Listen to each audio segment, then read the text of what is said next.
ప్రజలకు సేవ చేయాల్సిన ప్రజాప్రతినిధి అక్రమ సంపాదనకు కేర్ ఆఫ్ అడ్రస్ గా మారారా? ప్రభుత్వ విప్ హోదాలో ఉండి పాలనపై దృష్టి పెట్టాల్సిన ఎమ్మెల్యే మైనింగ్, ఇసుక మాఫియాలకు అండగా నిలుస్తున్నారన్న ఆరోపణలు ఎందుకొస్తున్నాయి?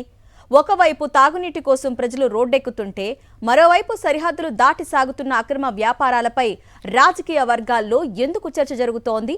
రాయదుర్గం ఎమ్మెల్యే కాలువ శ్రీనివాసులపై వస్తున్న ఆరోపణల వెనుక అసలు కథ ఏంటి? Watch the story. ఇక్కడ కనిపిస్తున్న ఈ రాజకీయ నేత పేరు కాలువ శ్రీనివాసులు. పాత్రికేయ వృత్తి నుంచి రాజకీయాల్లోకి వచ్చిన కాలువ శ్రీనివాసులు ప్రస్తుతం అనంతపురం జిల్లా రాయదుర్గం ఎమ్మెల్యేగా ప్రాతినిధ్యం వహిస్తున్నారు. గతంలో అనంతపురం ఎంపీగా పనిచేసిన ఆయన ప్రస్తుతం టీడీపీ పొలిట్ బ్యూరో సభ్యుడిగా, ప్రభుత్వ విప్గా కీలక బాధ్యతలు నిర్వహిస్తున్నారు.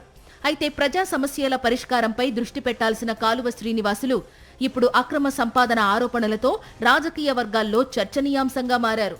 రాయదుర్గం నియోజకవర్గంలో తాగునీటి సమస్య రోజురోజుకు తీవ్రతరమవుతోంది. నీటి కోసం ప్రజలు ఆందోళనలకు దిగుతున్నారు. ఎమ్మెల్యే నివాసం ఎదుట మహిళలు బైఠాయించి నిరసన వ్యక్తం చేసిన ఘటన కూడా చోటు చేసుకుంది.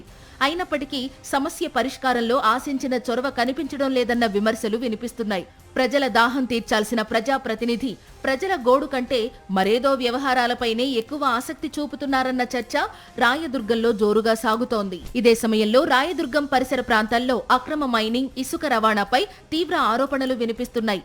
నేమకల్లు ప్రాంతంలో నిబంధనలకు విరుద్ధంగా స్టోన్ క్రషింగ్ యూనిట్లు నడుస్తున్నాయని, ఓబుళాపురం వైపు నుంచి ఐరన్ ఓర్ అక్రమ రవాణా జరుగుతోందని స్థానికంగా చర్చ జరుగుతోంది.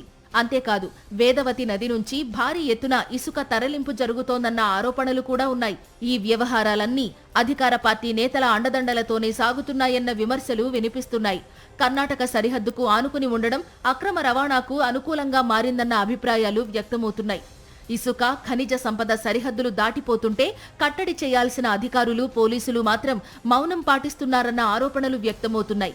ఓట్లు వేసి గెలిపించిన ప్రజలు మంచినీటి కోసం పోరాడుతుంటే అధికారంలో ఉన్నవారు అక్రమ దందాలపై దృష్టి పెట్టారన్న విమర్శలు ఇప్పుడు రాయదుర్గం రాజకీయాలను వేడెక్కిస్తున్నాయి.